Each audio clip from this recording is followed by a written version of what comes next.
There's no feeling more intense than starting over. If you deleted your homework the day before it was due, as I have, or if you left your wallet at home and you have to go back after spending an hour in the commute.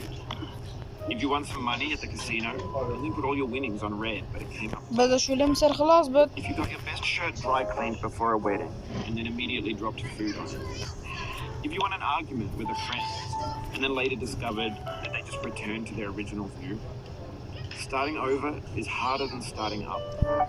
If you're not ready for that, like if you've already had a bad day, then what you're about to go through might be too much. Feel free to go away and come back. I'll be here. All right. Thanks for coming with me on this trip. I'll understand if you have to take a break at any point. Just find a safe place to stop and quit the game. Don't worry. I'll save your progress, always, even your mistakes. This game is a homage to a free game that came out in 2002 titled Sexy Hiking. The author of that game was Jazuo, a mysterious Czech designer who was known at the time as the father of B games. B games are rough assemblages of found objects. Designers slap them together very quickly and freely, and they're often too rough and unfriendly to gain much of a following. They're built more for the joy of building them than as polished products. In a certain way, Sexy Hiking is the perfect embodiment of a B game. It's built almost entirely out of found and recycled parts, and it's one of the most unusual and unfriendly games of its time. In it, your task is simply to drag yourself up a mountain with a hammer. That act of climbing, in the digital world or in real life, has certain essential properties that give the game its flavor. No amount of forward progress is guaranteed. Some cliffs are too sheer or too slippery. And the player is constantly, unremittingly in danger of falling and losing everything. Anyway, when you start Sexy Hiking, you're standing next to this dead tree that blocks the way to the entire rest of the game. It might take you an hour to get over that tree, and a lot of people never got past it.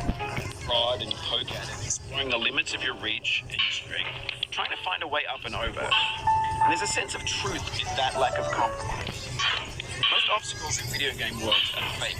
You can be completely confident in your ability to get through them once you have the correct method or the correct equipment or just by spending enough time.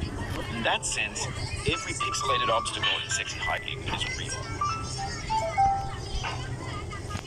The obstacles in Sexy Hiking are unyielding, and that makes the game uniquely frustrating. But I'm not sure Jazuo intended to make a frustrating game. The frustration is just essential to the act of climbing, and it's authentic to the process of building a game about it. A funny thing happened to me as I was building this mountain. I'd have an idea for a new obstacle, and I'd build it and test it. And it would usually turn out to be unreasonably hard. But I couldn't bring myself to do it easier. It already felt like my inability to get past a new obstacle was my fault as a player rather than as a builder. Imaginary mountains build themselves from our efforts to climb them, and it's our repeated attempts to reach the summit that turns those mountains into something new. When you're building a video game world, you're building with ideas, and that can be like working with quickset cement.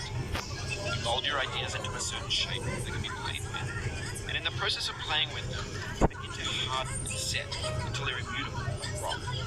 At that point, you can't change the world, not without breaking it into pieces and starting fresh with new ideas.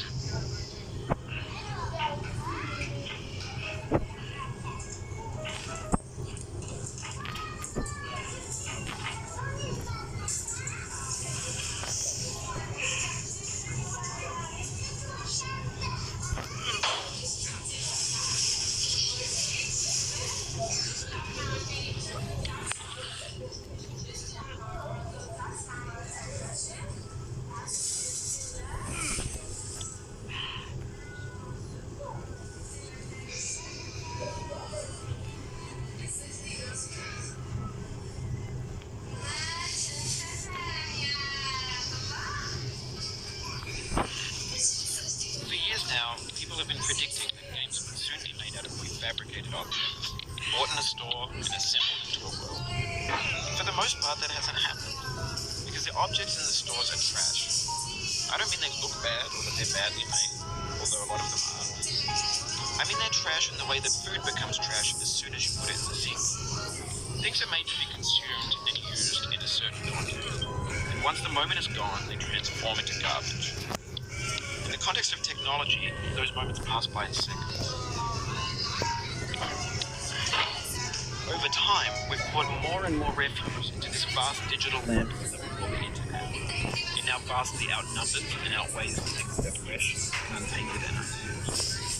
When everything around us is cultural trash, trash becomes the new medium, the lingua franca of the digital age. You can build culture out of trash, but only trash culture. Be games, be movies, be music, be philosophy.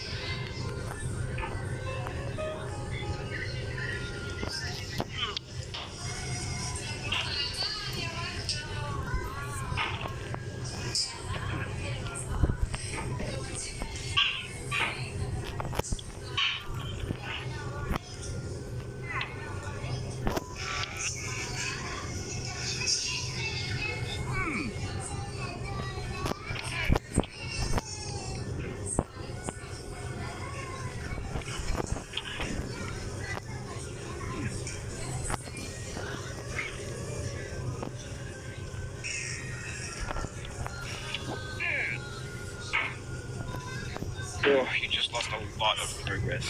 That's a deep frustration, a real punch in the gut.